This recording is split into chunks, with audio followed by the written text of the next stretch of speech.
자, 네 가지 마음 챙기는 공부. 68페이지. 자, 도 닦음의 성스러운 진리.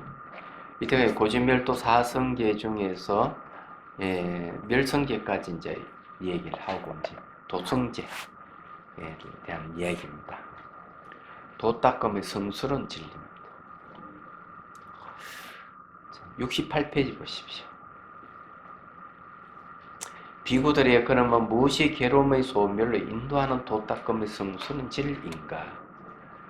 우리가 아주 중요하게 얘기하는 건 뭐냐 하면은 괴로움의 소멸이에요. 이것은 괴로움이요, 이거는 괴로움의 소멸이다 하고 부처님께 얘기를 하는데, 이것은 괴로움이요 하는 것을 펼치면은 고성계와 집성계 되고, 이건 괴로움의 소멸이다 이렇게 하면은 멸성계와 도성계를 얘기를 하죠. 그래서 이걸 줄이면 이것은 괴로움이고 이건 괴로움의 소멸이다 이러는 거예요. 우리는 괴로움 없이 사는 사람은 아무도 없어요. 다 괴로워요. 그런데 괴로움을 소멸하는 방법을 제시를 한다면 대단한 일이죠. 예. 그래서 부처님께서는 이 괴로움의 소멸로 가는 길을 분명하게 제시를 하고 있습니다.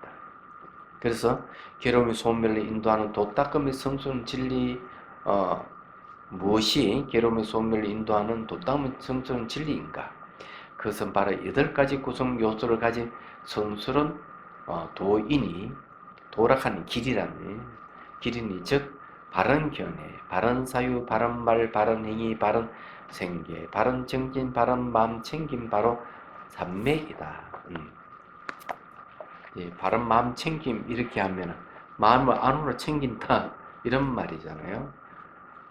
마음을 챙기려면 대상이 무엇인지를 즉각 알기 전에는 마음을 챙기기가 어려워요. 그래서 이게 마음이 대상을 챙기는 건지 마음을 챙기는 건지 알 수가 없어. 그래서 이 마음 챙기면 참 불편한 용어예요. 이런 면에서는.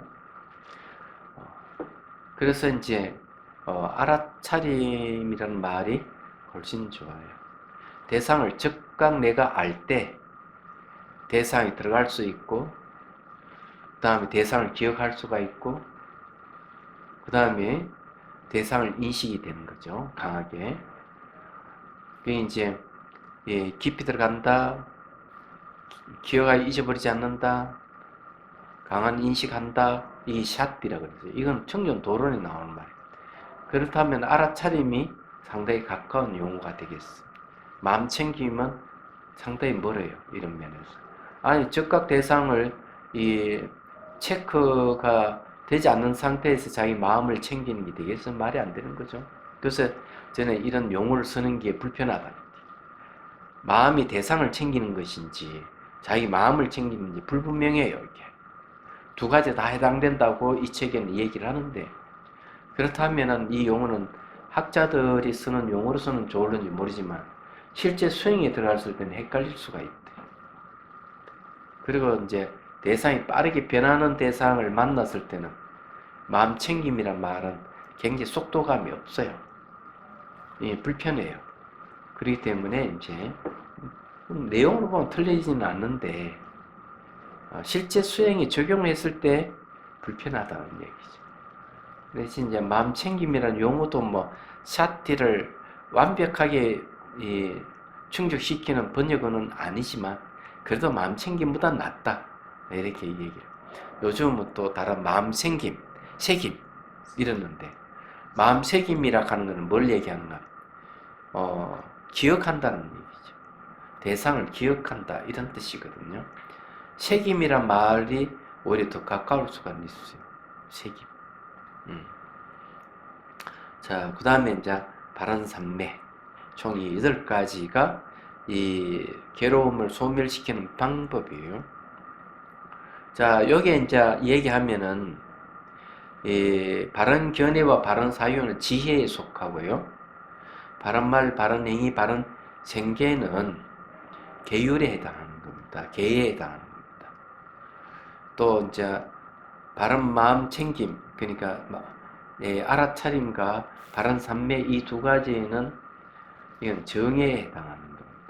다른 정기는 개정에 다 포함되는 것이죠. 네.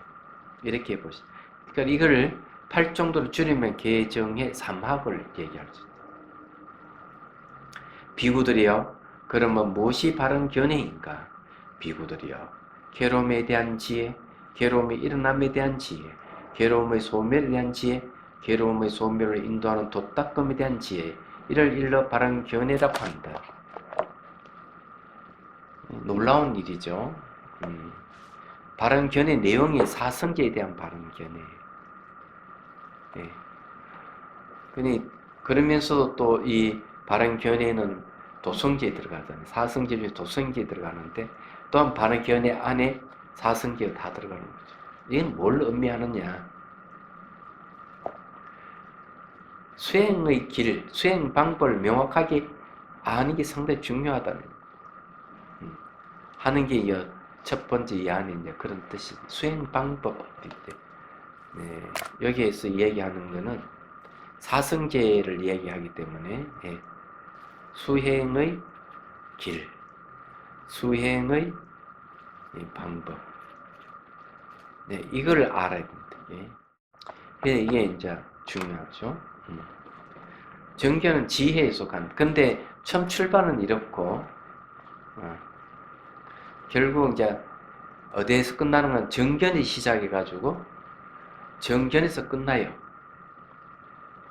첫 번째 정견은 이렇고 마지막에 이제 정견이 시작해가지고 정견으로 왔을 때는 그 깨달음이에요.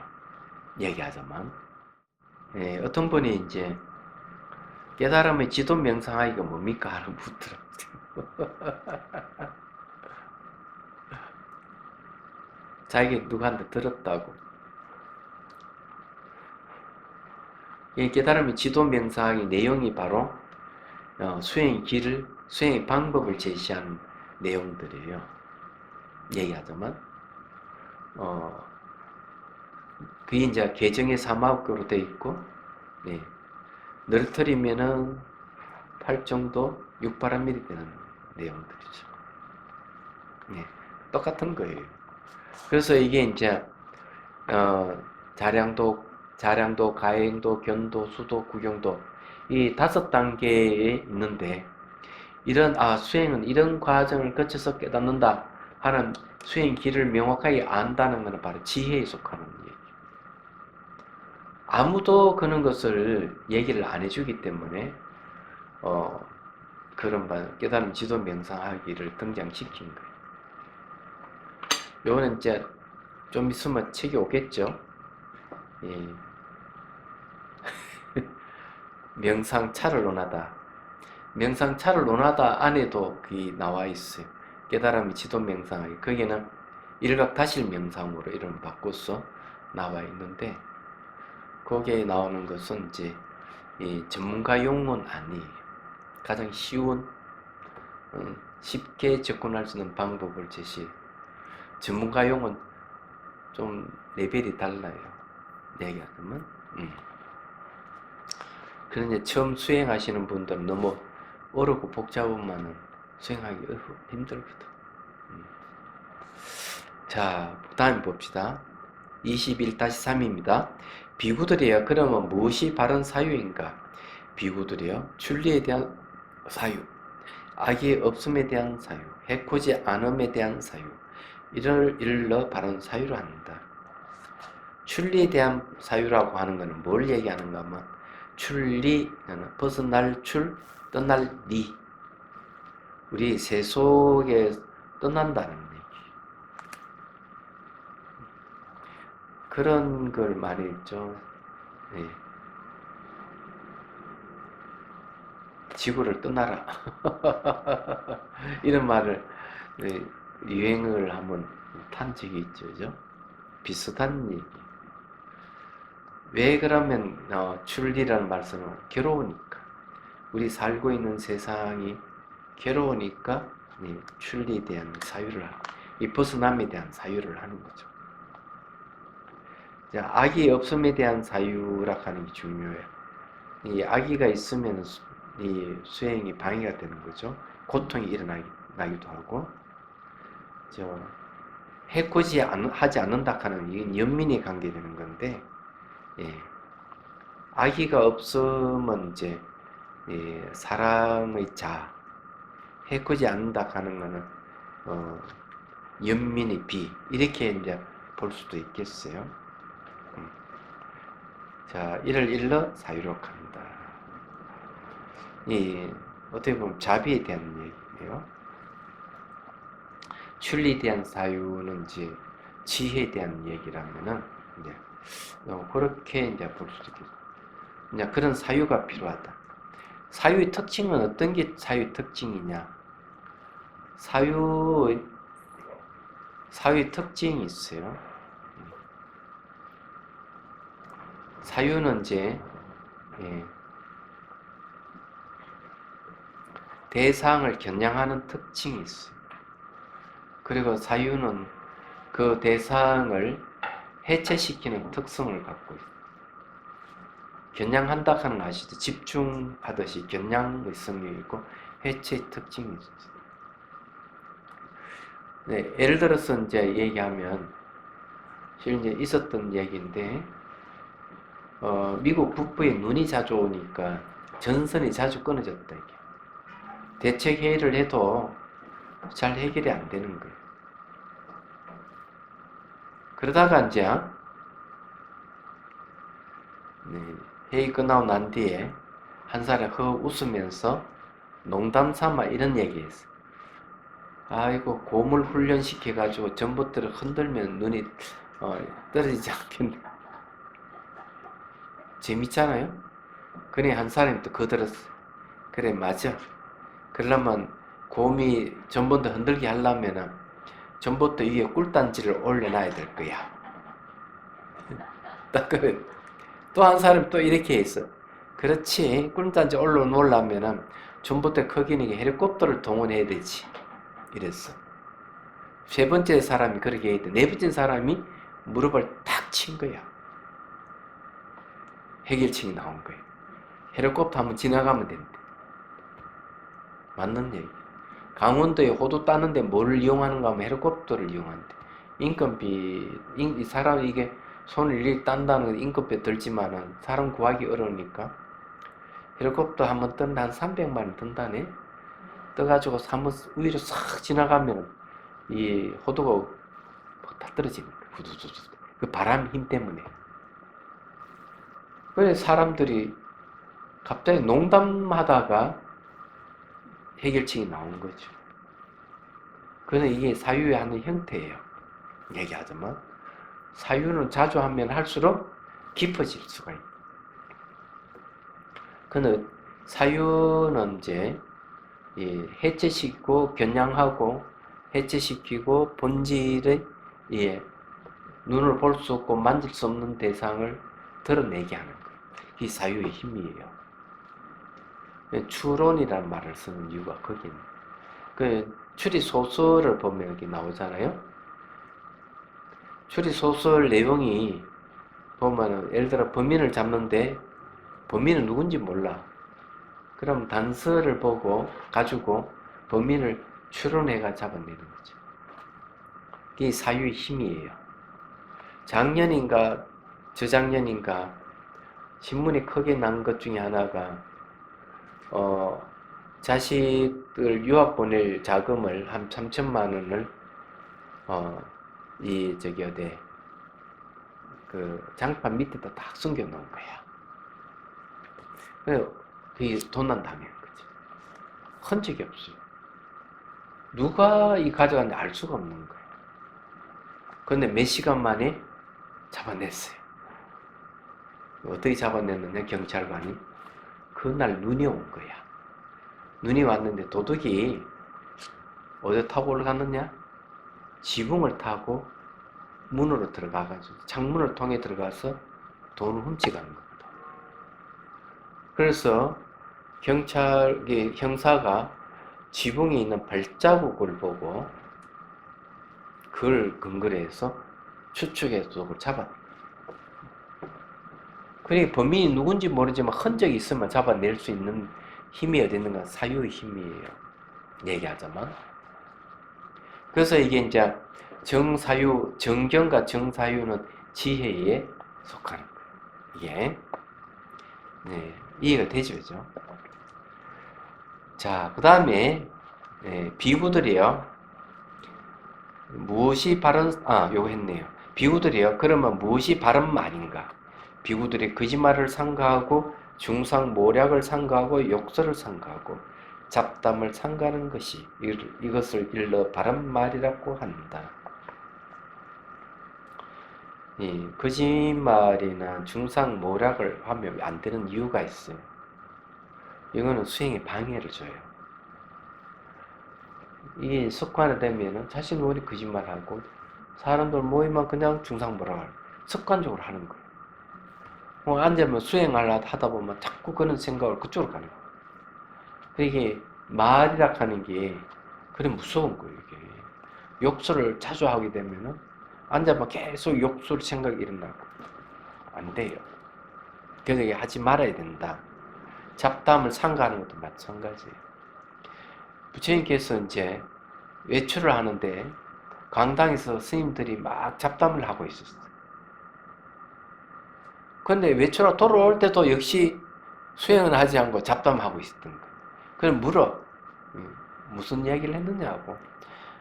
뭐 우리 세속에 있을 때 장기자랑도 하고 막 그랬습니다. 이러니까 부처님 딱 한마디 법이 아니면 말을 하지 말아라.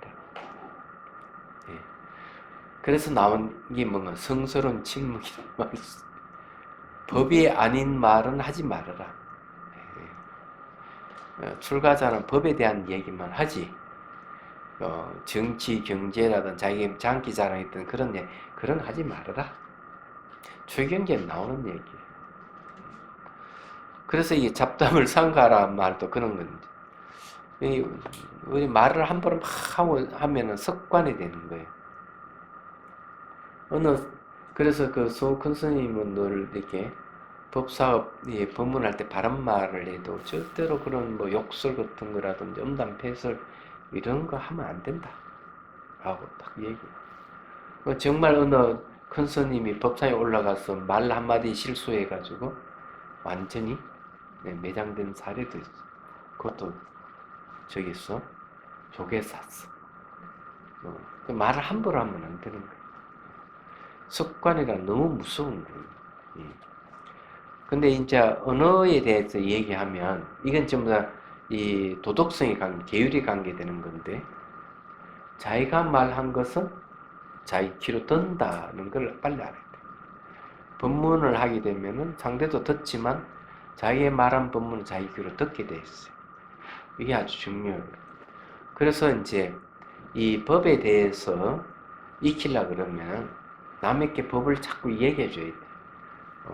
법상에 올라와서 설법하는 게 아니라 일상생활에도 법에 대한 얘기를 자주 하게 되면은 벌써 이게 체계화 돼가지고 자신도 모르게 이 법에 대한 법문을 할 수가 있고 법의 내용을 잘 얘기하더만 듣는 것도 중요하지만은 남에게 이야기하는 게 참 중요하다. 그렇게 이야기를 할 수 있고요. 정구업진은 수리수리 마수리 수수리 사바하 하는 말도 그렇고 정구업진이라고 하는 건 입으로 구업을 밝히는 참다운 말 이런 뜻인데 그냥 정구업진을 하고 수리수리 마수리 수수리 사바하 한다고 해가지고 이 밝히지는 건 아니에요. 얘기하자면 내용이 무슨 말인가 수리수리 마수리 수수리 사바하 하는 건 남을 칭찬하고 찬탄하라 이런 뜻이래요. 그러면 정구업진은 뭐냐면 남을 칭찬하고 찬탄하는 순간순간이 자기 입으로 지은 죄업을 밝히는 방법이라는 거예요. 그게 왜 그럴까? 남을 칭찬하고 찬탄하게 되면은 결국 자기가 말한 건 자기 귀로 듣기 때문에 그렇다. 자기 말한 건 자기 귀로 듣기 때문에 결국 내 마음 안에 그런 부정적인 말로 인해서 저장되어 있는 정보들이 없어지는 거죠. 이해가 되죠? 그죠? 자, 그 다음 봅시다. 비구들이 그러면 무엇이 바른 행위인가? 업은 행위란 뜻이에요. 비구들의 살생을 삼가하고 도덕질을 삼가하고 삿된 음행을 상가하는 것, 이를 일러 바른 행위라고 한다. 여기 이제 중요한 거는 이 업을 행위라 그러는데, 행위가 일어나기 전에 뭐가 일어나느냐 하면 의도가 일어나요. 의도가 바로 의도를 상카라라 그럽니다. 그래서 이 업 안에는 이 의도가 들어가 있어요. 그리고 윤리적인 거고, 우리가 이제 이 의도적인 것도 자연적으로 그냥 이래 보통 많이 일어나죠. 의도를 발견하기 상당히 어렵습니다. 그래서 극기 명상을 합니다. 행선을 하면서 여기서 저까지 이제 왔다 갔다 이제 발바닥 감각 알아차리면서 왔다 갔다 하잖아요. 처음에는 잘 발바닥 감각 알아차리기 하면 처음에는 잘 몰라. 계속 하다 보는 순간 한 중간쯤 오면은 저기서 싹 돌아야 되겠다는 의도가 일어나요. 의도가 발견되는 거예요. 그 다음 그 의도가 일어나면 그 다음에 이제 도는 행위가 딱 일어나는 거예요. 그걸 이제 업이라고 얘기하는 거예요. 그거는 이제 몸으로 짓는 앱이죠. 그래서 항상 이 의도가 일어나고 난 다음에 행위가 일어난다. 우리 일상생의 모든 행위는 그 전에 의도가 일어난다는 거죠. 그래서 이 의도를 발견한다는 게 수행이 있어야만이 의도를 발견해요. 그냥 자선 상태에서 의도를 발견하기 상당히 어렵습니다. 행선할 때는 잘 발견돼요. 그렇지만은 반응하는 것이 바로 의도예요. 예를 들어 감로선 물을 부어준다든지 자비선 스타우면 뭔가 마음이 반응하죠. 이런 반응하는 걸 상카라라고 의도예요. 자연적으로 일어나는 거예요. 왜 그걸 의도라 하느냐? 그 형성력이라. 의도는 형성력이거든. 다른 거 이렇게 결부대가 형성시키는 힘을 갖고 있는데 왜 그런 얘기를 하는가 하면은 그 반응하는 것들이 다른 거 결부가 되지 않고 그 상태에서 사라져 버리면은 괜찮은데 요 반응하는 것이 뭔가 하면 다른 감정과 생각을 더 붙이고 의미 부여되고 이러면 다른 거 결부되면 새로운 걸 자꾸 만들어내는 거예요. 만들어지는 게 뭡니까? 바로 업입니다. 그래서 이 상카라에서 업이 튀어나오는 거예요. 그래서 그 상카라에 의해서 행위가 일어난다. 형성력에서 행위가 일어나기 때문에 어떨 때는 그냥 행을 업이라고 이렇게 또 얘기를 하기도 하는 거예요. 그래서 엄밀하게 의한 분리를 시켜보면은 의도에 의해서 행위가 일어난다. 말하는 행위, 몸 행동하는 행위, 생각하는 행위, 이런 행위가 일어나는 거예요. 그래서 의도를 발견하게 되면은 그 반응하는 것들을 이제 잘 살펴보고 그것을 멈추게 하거나 해체시켜버려야만이 괴로움이 안 일어나는 거예요. 마음이 각오로 가지도 않고 미를 안 가는 거예요. 해체시키는 방법이 뭐냐면은 일어나고 사라짐을 보는 거예요. 일어나고 사라짐을 본물로 해서 결부되는 걸 멈추게 하는 거예요. 왜 그럴까? 일어나고 사라짐을 보다 보면은 소유할 수 없다 하는 본인이 알아요, 벌써. 암묵적으로 다 알게 돼서, 일어나고 사라짐. 일어나면 반드시 사라지지. 일어나면 반드시 사라지지. 소유라 하는 게 없어요. 그러면서 이제 일어나도 일어나는 자체고 사라져도 사라지는 자체가 없음을 보는 거예요. 그렇기 때문에 이제 얘기를 하자면은 이제 근원으로 들어가는 거예요. 그래 되면 근원으로 들어가는 건데 이 반응하는 것을 자기가 어떻게 관찰하고 해체시키느냐 이런 게 이제 다 얘기를 하고 있는 거죠. 자, 어쨌든 이제 그런 거예요. 여기에서는 이제 상가한다. 살생, 도둑질, 삿된 음행 뭐 이런 걸 안 하게 하는 거, 하지 않는 것, 이 바른 행위다 이렇게 얘기를 하는데 의도 속에 비윤리적인 행위를 멈추는 것이 바른 행위라고 얘기하는 거예요. 이해가 되시죠? 이게 뭔 말인지를. 21-6 비구들의 그러면 무엇이 바른 생계인가? 비구들의 성스러운 제자는 삿된 생계를 제거하고 바른 생계로 생명을 영위한다. 비유들 이를 일러 바른 생계란다. 출가자의 바른 생계가 뭔지 아세요? 출가자의 바른 생계는 바로 의식주를 심도 있게 의지하는 게 바른 생계예요. 그래서 신도들이 의약품, 징부, 음식 이런 걸 스님들이 공양 올린다. 그런 대신에 또 스님들은 신도들에게 이제 바른 법을 일러주는 거.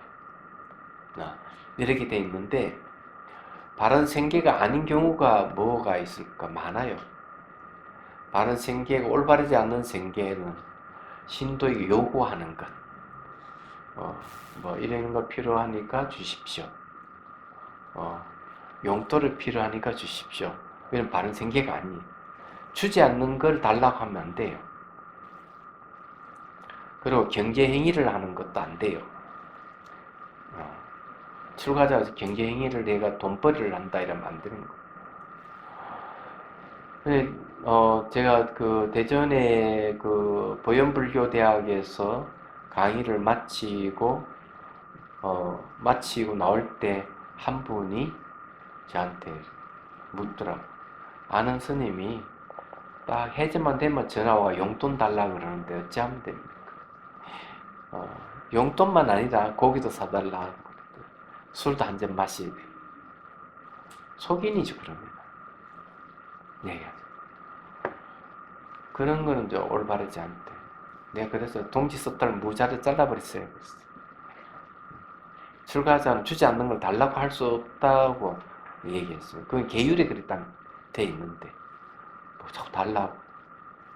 이거 안 되는 거예요, 이게. 그래서 이제 문제가 되는 거죠. 예를 들어 음식 같은 거 이제 보면 탁발라는 거 보면 알 수가 있어요. 미얀마에서도 제가 1년 살았는데 탁발도 해봤는데 아침에 이제 법납이 가장 많은 스님 제일 앞에 서고 법납순을 쭉 써요. 마지막에 뒤에는 이제 산미들, 어린 산미들이 쓰죠. 그리고 이제 발을 들고 이제 거리를 놨습니다. 놨으면은 벌써 이 신자들이 기다리고 있어요. 기다리다가 이제 요 숟가락 한 스푼씩 이렇게 바로 담아줘. 그러면 20명, 30명, 40명 되면 한 스푼이 금방 이 큰 밥이 다 없었어요. 얘기하자면. 받는 사람은 한 스푼이지만. 그래서 이게 한 바퀴 다 돌면은 밥이 꽉 차요, 바로요. 딱 그래 돼 있어요. 반찬은 이제 그 카피아라고 해가지고 스님들 도와주는 정남이라나 우리나라로 정남이라고 깨끗한 남자 이런 뜻이거든요. 시자택이죠. 다 음식 거두는데 한 번은 이제 딱 이렇게 가니까 항상 그 시간 되면 나이 많은 부부가 가다가 스님이 지나 이 두 부부 걸음도 잘 못 걸어요. A가 아장 딱 스님들이 오면은 신발을 딱 벗어서 합장은 제가 가만히 서 있어요. 예, 연세 많고 절을 못하고 하니까 그런 경우도 있는데 한 번은 차가 쫙 오면서 창문을 탁 열고 돈을 이렇게 딱 내서 스님이 딱 받으려니까 착 집어넣어. 왜 그랬을까? 스님 돈을 만질 수 없게 돼 있어요. 그러니까 카페에 가서 이렇게 막 해요. 대신 받아서 안주 스님에게 이제 주게 돼. 스님 돈을 만질 수 없다는 거죠. 음식도 그냥 달라고 해서 먹을 수 있는 게 아니에요. 주는 대로 먹어야 돼요. 예. 그래 주지 않는 걸 달라고 할 수 없는 게 출가자예요. 그래서 이제 청년 도론에는 뭐라고 얘기하는가 하면은 암시도 주지 말아라. 암시, 은연주의 말을 한다든지 행동으로 상대의 암시를 주고서 가져오게 하고 이런 것도 바른 생계가 아니에요. 무슨 말이 이해되시죠? 그런데 얼굴에 철판 깔았는지 뭐 달라 이러면 안 돼. 그런 출가자가 있으면은 얘기를 해야 돼요. 제가 알기로는 스님들은 주지 않는 걸 달라고 할 수 없는 줄 알고 있는데 스님은 뭐 때문에 그걸 요구를 합니까? 딱 얘기를 해야 돼요. 네.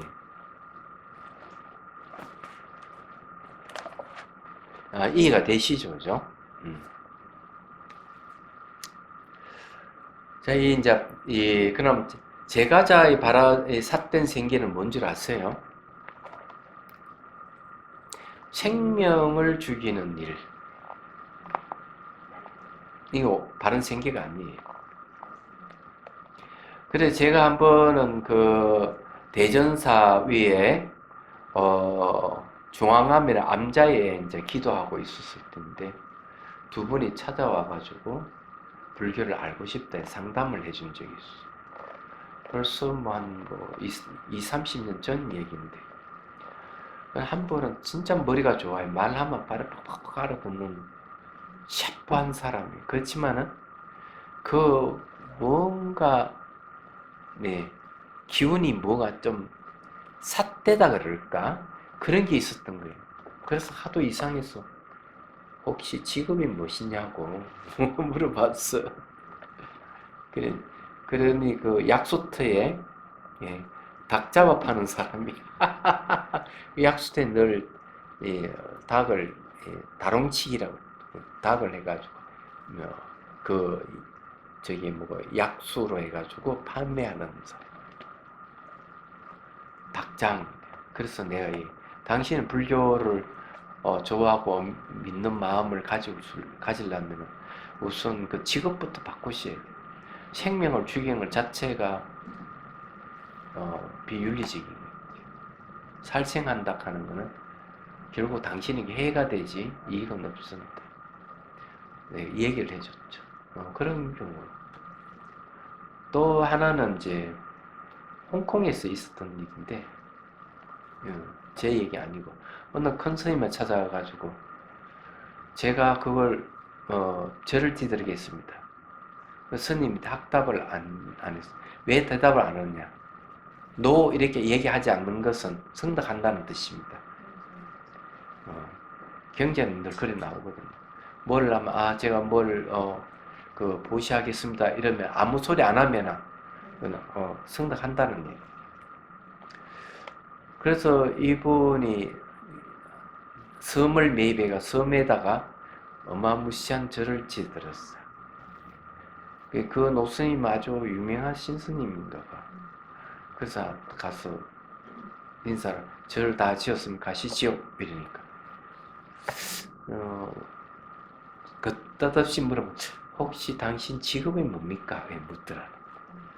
예, 제가 맥주 회사 사장입니다 이러니까 이런 지야 딱 거짓말. 저는 받지 않겠습니다. 왜 그러세요?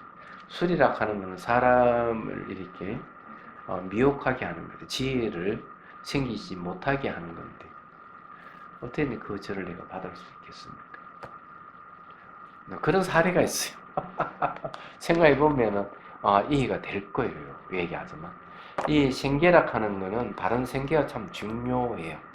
예. 그렇다고 해가지고 닭 잡고 소 잡는 사람을 깨달을 수 없다 이런 이야기는 아닙니다. 그래서 이제 그 소설 영웅문 같은 그 무협지에도 보면 뭐가 나오는가 하면은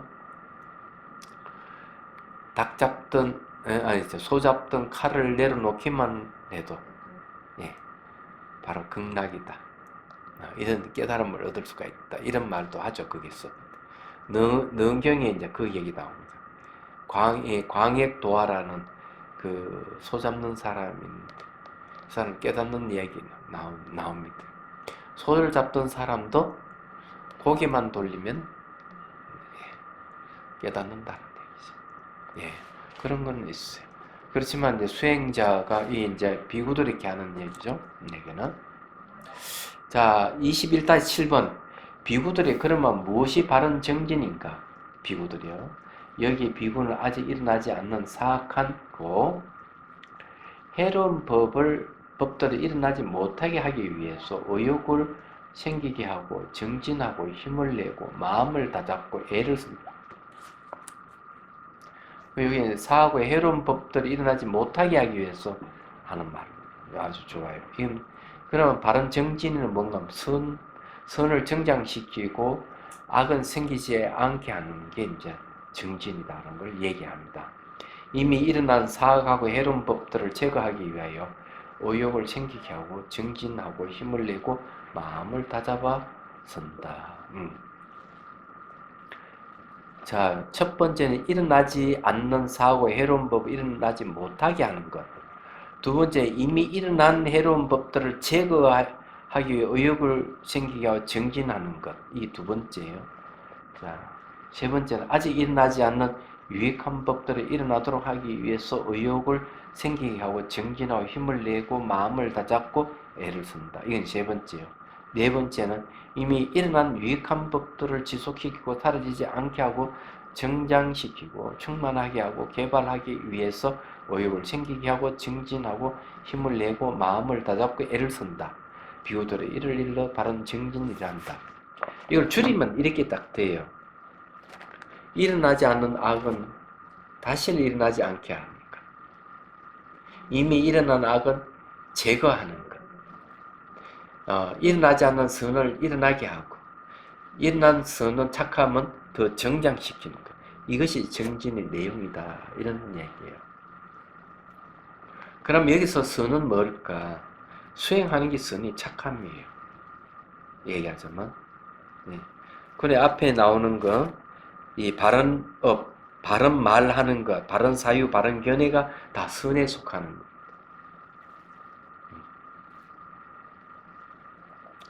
자, 여기 이제 중요한 단어는 뭘 얘기하는가 하면, 정진한다 하는 것은 의욕이 들어간다는 얘기예요. 의욕이 없으면 정진 못한다는 데 있어요. 그러나 의욕을 일으키려면 뭐가 필요하죠? 동기가 있어야 됩니다. 동기. 동기가 있어야만 의욕이 생기죠. 네. 그래서 이제 정진이 일어나는 겁니다. 그럼 도대체 의욕을 일으킨다고 할 때 어떤 의욕이 좋을까? 청정한 의욕이 좋아요, 사실은요. 근데 이 청정한 의욕은 언제 일어나는가 하면은 깨달음을 얻고 난 뒤에 청정한 의욕이 일어나요. 깨달음을 얻고 난 뒤에 청정한 의욕은 뭔가 하면 중생을 구제하고자 하는 마음이 그 안에 들어가 있어요. 그게 청정한 의욕이에요. 그럼 대성에서 이 이야기를 하죠. 네. 깨닫기 전의 의욕은 청정하기도 할 때도 있지만 청정하지 않을 때도 있고 그렇죠. 따지고 보면은 그렇습니다. 근데 여기에서 이제 의욕은 생사에서 벗어나고자 하는 괴로움에서 벗어나고자 하는 의욕입니다.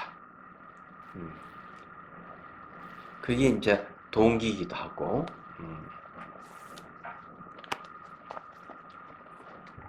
자, 비구들이요. 이제 21-8입니다. 그러면 무엇이 바른 마음 챙김인가? 예, 바른 알아차림인가? 이렇게 되죠. 비구들의 여기, 비구는 몸에서 몸을 관찰하며 머문다. 자, 몸에서 몸을 관찰하며 머문다 하는 몸의 영역에서 몸을 관찰한다. 이런 뜻입니다. 세상에 대한 욕심과 싫어하는 마음을 버리면서 근면하게 분명히 알아차리고 마음 챙기며 머문다. 느낌에서 마음에서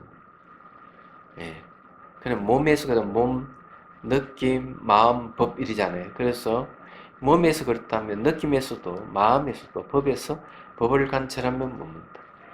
세상에 대한 욕심과 싫어하는 마음을 버리면서 근면하게 분명하게 알아차리고 마음 챙기며 머문다.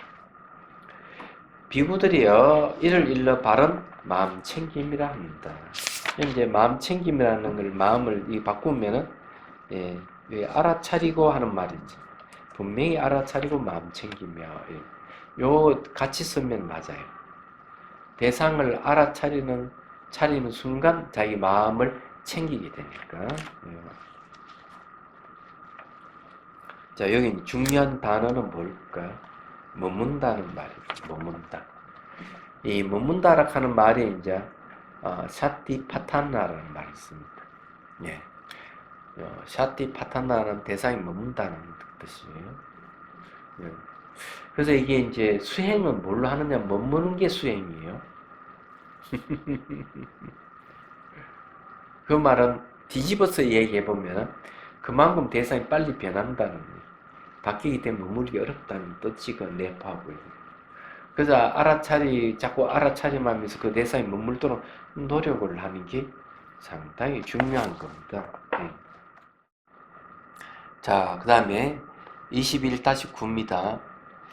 예, 그래도 이게 이제 알아차림에 대해서 좀 더 얘기를 좀 해보죠. 뭘 이제 알아차리느냐. 나타나는 현상을 알아차리는 게 상당히 중요한데, 그러면 알아차림에서 끝나느냐.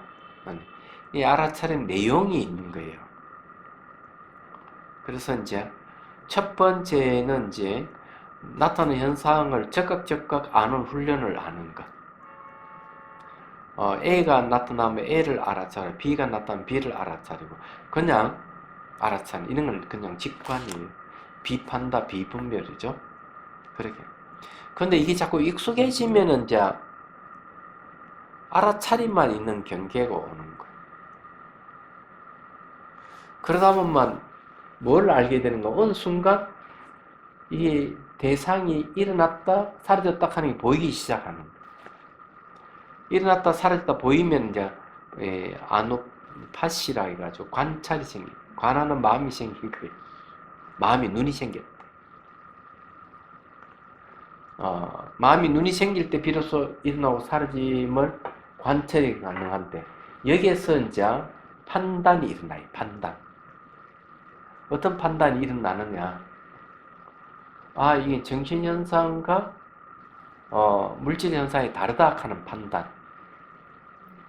일어나는 거하고 사라지는 게 다르다 하는 걸 판단하기.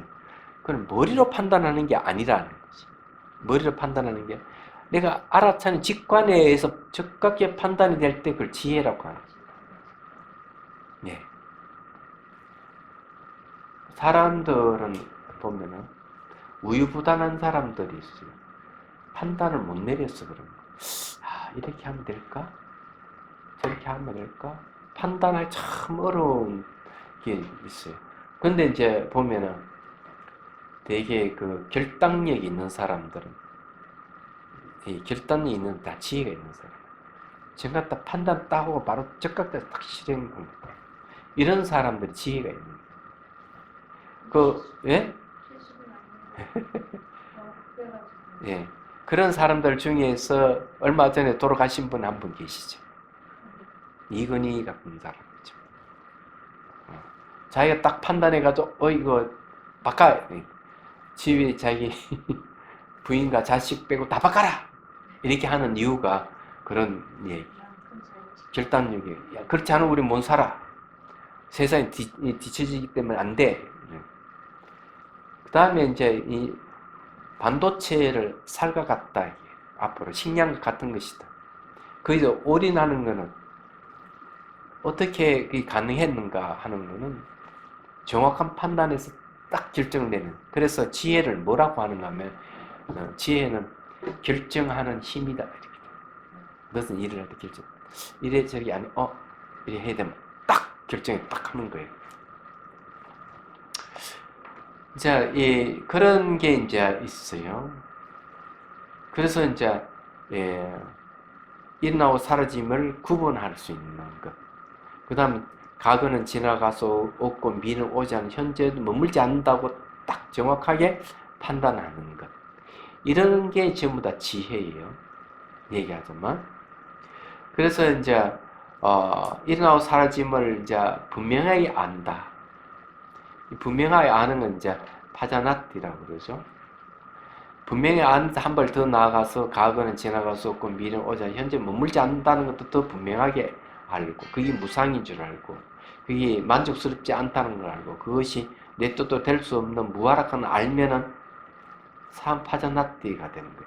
경계가 그렇게 달라지는 거예요. 그래서 파생한 게 전부 다 샤티에서 파생한 거예요.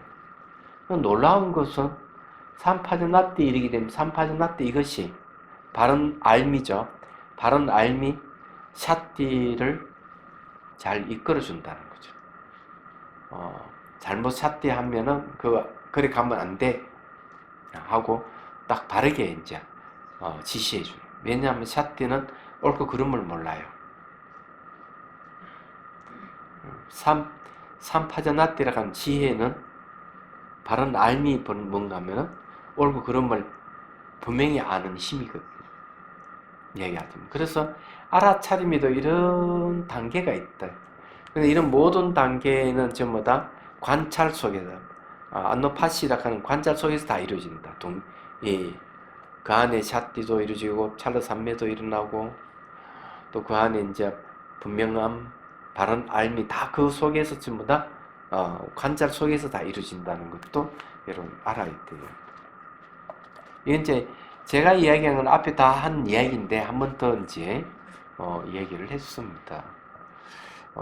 그래서 이제 알아차리면 용어를 쓰는 거는 이 샷디 세 가지가 특징이 깊이 들어가는 것, 두 번째가 잊어버리지 않는 것, 세 번째 강한 인식, 네 번째가 이제 대상을 직면하는 것.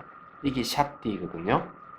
그러면은 내가 대상을 알아차리는 것은 대상 깊이 들어갈 수가 있고, 대상을 기억할 수 있고, 대상에 강하게 인식이 되고, 대상과 직면할 수 있어. 알아차림이란 말이. 근데 마음 챙김이라는 용어를 딱 대비해보면 잘 안 돼요. 대상을 마음이 챙기는 것 깊이 들어가는 거고, 대상을 마음이 챙기는 것이 기억하는 거고, 대상을 마음이 챙기는 게 강하게 인식하는 거고, 그게 이제 대상을 직면하는 것이다. 이렇게 이제 마음이 대상을 챙긴다 이러면 용어가 길잖아요. 그 속도감이 없다는. 또 하나는 문제는 뭔가 아마 마음을 챙기다고 해석이 될 가능성도 있기 때문에 그런 거죠. 그래서 이제 그렇다. 자, 21-9 비구들이 그러면 무엇이 바른 삼매인가? 네. 삼매라고 하는 것은 마음의 고요함을 얘기합니다. 마음이 고요하다 하는 마음이 움직임이 현재에 줄어들었다는 얘기죠. 거친 게 움직이던 마음이 점점 미세해지면은 이제 이 마음이 고요해지는 거예요. 비구들의 여기 비구는 감각적 욕망을 완전히 떨쳐버리고 해로운 법들을 떨쳐버린 뒤 일으킨 생각과 지속적인 고찰이 있고 떨쳐버렸음에도 생겼고 희열과 행복이 있는 초선에 들어 머문다. 여기 지금 사선을 얘기를 하는 거거든요. 그럼 초선에는 이제 첫째 감각 욕망 떨쳐버린 것, 두 번째 해로운 법 떨친 것, 그 다음에 일으킨 대상에 딱 일으킨 생각이 있고 지속적인 고찰이 있고 그 다음에 행복이 있고 희열이 있고 총 6가지죠. 총 6가지가 이 초선에 들었다 하는 징표가 되겠습니다. 다른 데는 5가지인데 아마 감각적 욕망하고 해로운 법 이거 2가지를 묶어버리면 5개가 되겠죠. 그런데 이 5가지 또는 6가지가 제2선정으로 들어가면은 현재 또 이 숫자가 줄어듭니다. 일으킨 생각과 지속적인 고찰을 깔아앉혔기 때문에 그러니까 심사죠. 그 대상에 대해서 마음을 일으키고 그 대상에 대해 지속적으로 고찰하는 게 깔아앉기 때문에 더 이상 존재하지 않으며 자기의 내면이 그 확신이 있으며 마음의 단일한 상태이고 마음이 단일하다 하는 것은 뭘 얘기하겠어요? 이렇게 마음이 막 이래 찢어지고 그러지는 않다는 거죠. 복수 형태로 안 나타난다는 거죠. 일으킨 생각과 지속적인 고찰이 없고 삼매에 생긴 희열과 행복이 있는 제2선에 들어 머문다. 자, 앞에 이제 일으킨 생각과 지속적인 고찰이 제2선에서는 없어져 버린 겁니다. 없어지지만은 희열과 행복은 그냥 계속 있는 거죠. 얘기하자면은 자, 제3선에 들어가는 거 보니 희열이 빛바르기 때문에 이제 희열이 없어져요. 제3선에 들어가면은 평온하게 머물고 마음 챙기고 분명하게 알아차리며 그러니까 정령과 정지죠. 쉽게 말해가지고 샷띠와 삼파전화띠가 있다는 거죠. 몸으로 행복을 경험한다. 희열은 사라졌지만 행복은 남아있어요. 이를 두고 평온하게 마음 챙기며 행복하게 머문다고 묘사하는 제3선에 들어 머문다. 그럼 여기에 뭐가 없는데 희열이 기쁨이 사라진 거예요. 자, 이런 걸 이제 뭐라고 이제 청견도론에서는 얘기를 하느냐 하면은 그러니까 송아지가 어미 곁에서 안 떨어지려고 하는 거죠. 안 떨어지고 있는 게 이제 제2선이라면은 제3선에서는 송아지가 어미에서 탁 떨어져 나간 걸 얘기하는 거예요. 그게 희열이에요. 비유를 그렇게 해요.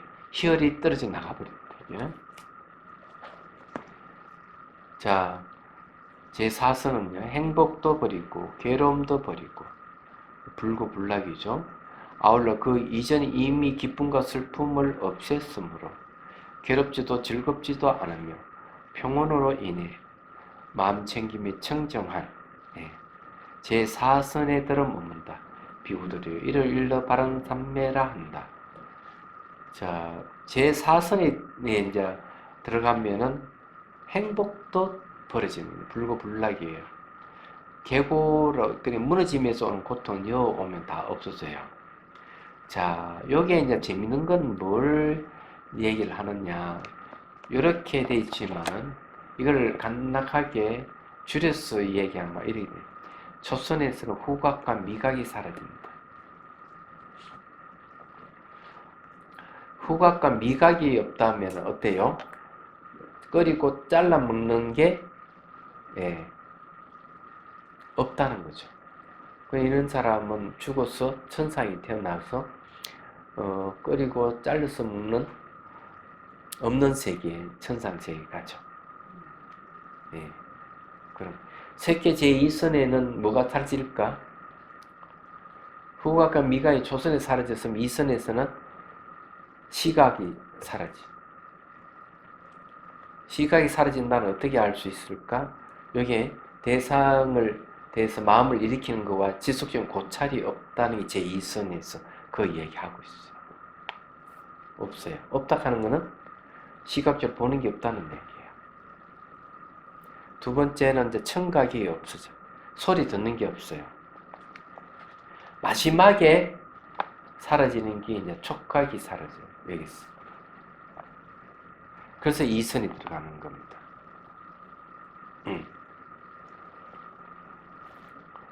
촉각적이 사라져버리면 제2선이다. 그러면은, 여는 뭘 그러면 근거를 하느냐 하면은, 모기가 한 마리 엥 하고 와가지고, 탁 찌른다. 초선정이 들은 사람에겐 아픔의 느낌이 있어요. 새끼 이선정에 들어가기 전, 그러니까 그 중간 상태도 느낌이 있어요. 그 이선에 싹 들어갔을 때는 느낌이 없어요. 아무리 찔러도. 무슨 말인지 이해가 되시죠? 그 다음에 색계 제4선의 특징은 뭐냐 하면은 호흡이 없어요. 호흡이 끊어지고 없습니다.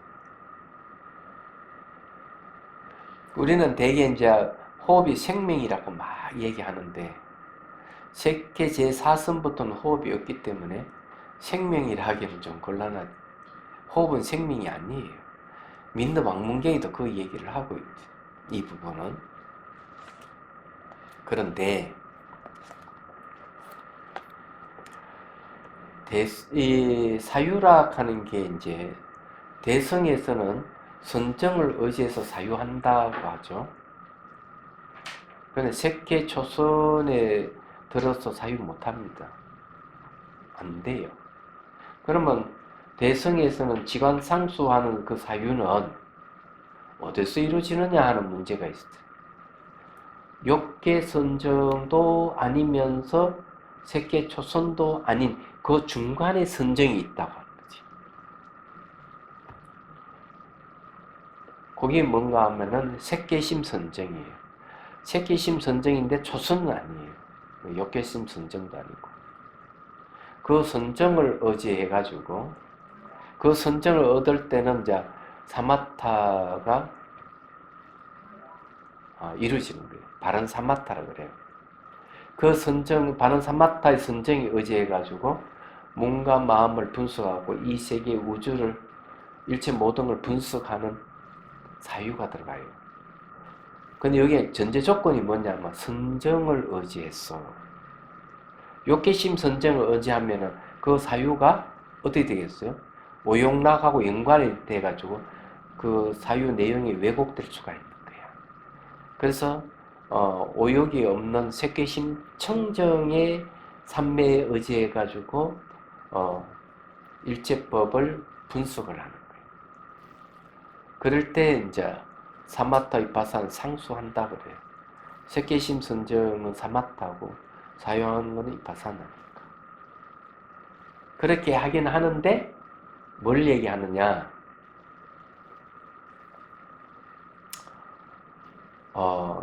지간 상수의 뜻은 이런 거예요. 사유 힘이 커지면은 선정 힘이 약해지기 때문에 사유 힘을 늦추고,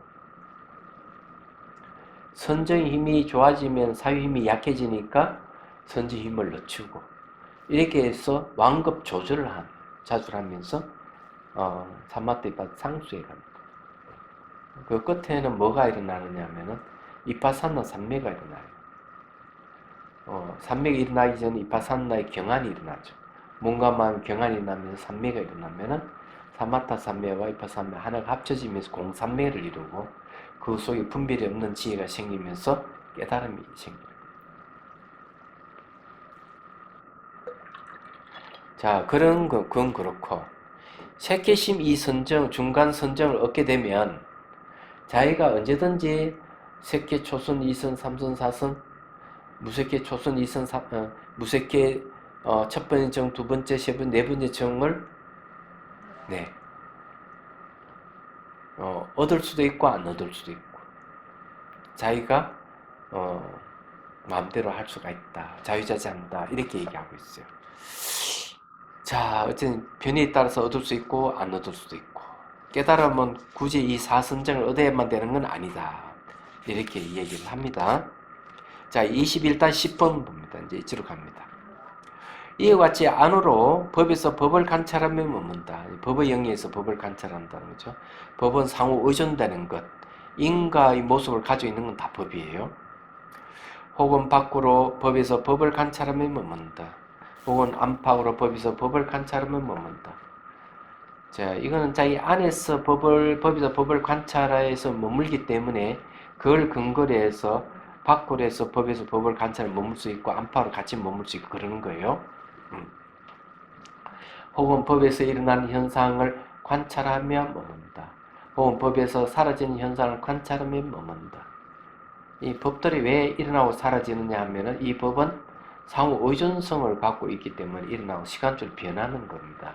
그래서 일어나고 사라지는 현상을 관찰한다는 거죠. 근데 이 법들은 놀랍게도 좀 심리입니다. 심리. 마음의 심리예요. 그래서 이게 이제 이 심리 현상이기 때문에 어떻게 보면은 반응하는 상카라일 수도 있어요. 혹은 그 법이 있구나라고 알아차림을 잘 확립하나니 지혜만 있고 알아차림만이 현현할 때까지 이제 그는 가리와 사견에 의지하지 않고 머문다. 그는 세상에 대해서 아무것도 움켜쥐지 않는다. 움켜쥐지 않는다 하는 것은 움켜진 걸 놨다는 거예요. 비구들이여 이와 같이 비구는 네 가지 성스러운 진리법에서 법을 관찰하며 머문다. 그래서 이게 움켜쥐지 않는다. 이 멋지잖아요. 움켜쥐지 않는 게 뭐예요? 자유롭다. 이 자유로움이 생기려면 일어나고 사라지는 현상을 관찰했을 때 가능한 거예요. 다른 게 아니에요. 자, 결여입니다. 비구들여 누구든지 이 네 가지 마음 챙김의 확립을 이와 같이 7년을 닦으면 두 가지 결과 중에 하나를 기대할 수 있다. 지금 여기에서 구경의 지혜를 얻거나 지착의 자치가 남아있으면 다시는 돌아오지 않는 경지를 기대할 수 있다. 불안가네요. 불안가는 안나함의 경지입니다. 얘기하자면 7년이에요. 7년. 7년을 하면 하나는 아란이고 하나는 안나함 경지 들어간다는 얘기예요. 비구들의 7년까지 아니더라도 누구든지 이 네 가지 알아차림의 확립을 샤띠의 확립을 이어같이 6년을 닦음, 5년을 닦음, 4년을 3년, 2년, 1년까지 아니더라도 누구든지 이 네 가지 샤띠의 확립을 이어같이 7달을 닦으면 두 가지 결과 중 하나를 기대할 수 있다. 지금 여기서 구경의 지혜를 얻거나 지체의 자체가 남아있으면 다시는 되돌아오지 않는 경지를 기대할 수 있다. 아라한가가 아니면 아나한가다. 얘기죠. 7달까지 아니더라도 누구는 6달을, 5달을, 4달을, 3달을, 2달을, 1달을, 반달까지 아니더라도 누구든지 이 네 가지 알아차림의 확립, 샤띠의 확립을 이와같이 7일을 닦으면 두 가지 결과 중에 하나를 기대할 수 있다. 지금 여기서 구경의 지혜를 얻거나 지착의 자치가 남아있으면 다시는 돌아가지 않는 경지를 기대할 수 있다. 비구들의 이 도는 유일한 길이니 중생들의 청정을 위하고 근심과 탄식을 다 건너기 위한 것이며 육체적인 고통과 정신적 고통을 사라지게 하고 옳은 방법을 터득하고 열반을 실현하기 위한 것이다. 그것은 바로 네 가지 샤띠 확립이다. 라고 설하는 것은 이것을 반년하여 설하였다. 네. 자, 여기서 중요한 거는 뭔가 7일만 닦아도 7일. 길게는 7년, 짧게는 7일이에요. 근데 조의경전에는 수행 주제를 주고 머리를 딱 깎는 순간 아란이 된 사미도 있어요. 그것도 7살짜리가. 7일이 안 걸린 거죠. 머리 깎는 길지 않잖아요. 짧은 순간에 수행 주제죠. 너가 머리 깎고 수행해라 하고 머리를 쫙 서서히 딱 깎고 끝날 때쯤 내가 아란이 돼버려. 그것도 어린아이가.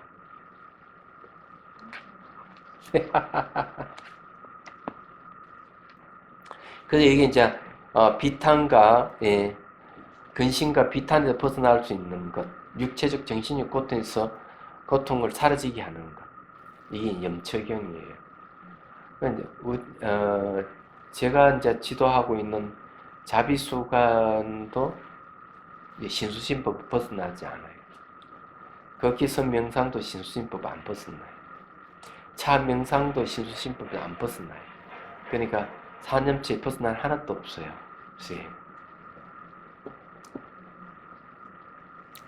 자, 세존께서는 이와 같이 설하셨다. 비구들은 마음이 흡족해졌어. 세존의 말씀을 크게 기뻐하였다. 대염청경 끝. 다음에는 이제 주석서 보도록 하겠습니다. 주석서 보면 좀 빠르게 지나가겠지. 질문할 게 있습니까? 스님, 그 삼선에서 촉각하고 청각이 사라진다는 의미예요. 이선에서 이제 1선, 초선에서는 후각과 미각이 사라지고 제2선에서는 시각, 청각, 후각. 후각이 시각, 청각, 촉각. 3선은? 그 위에는 없는 거죠. 아니, 2선에서 시각, 청각, 촉각. 그럼 3선에도 역시 없는 거죠. 5 감각이 없는 거죠. 제4선에서는 이제 호흡이 없는 거죠. 그럼 이 3선에서 몸이 없는 거예요? 아니, 그 들어가면 다 몸이 없는 거지. 초선부터 몸 사라지는 그 이전 다 사라져. 그러니까요. 예. 사라지고 이제 그거만 있는 거.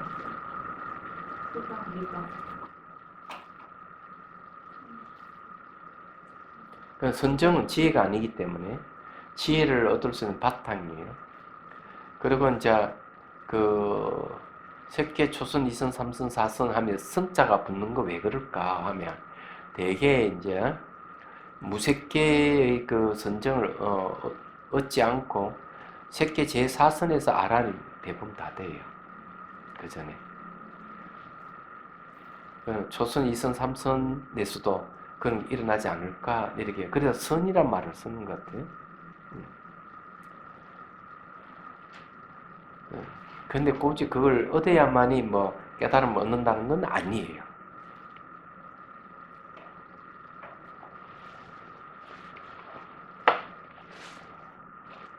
뭐 또 다른 질문 없습니까?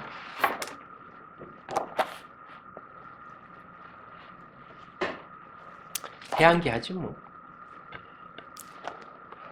자, 중생들을 구하려는 마음으로 깨달음의 정수를 이룰 때까지 부처님과 법과 성부에 항상 기이합니다. 지혜와 자비를 갖추고 유종을 노력함으로써 부처님 앞에 머물겠습니다. 원만한 버리심을 일깨우겠습니다. 홍계가 있는 한 중생이 있는 한 저도 함께 따라 머물며 중생의 고통을 없앤 자로 남게 했습니다.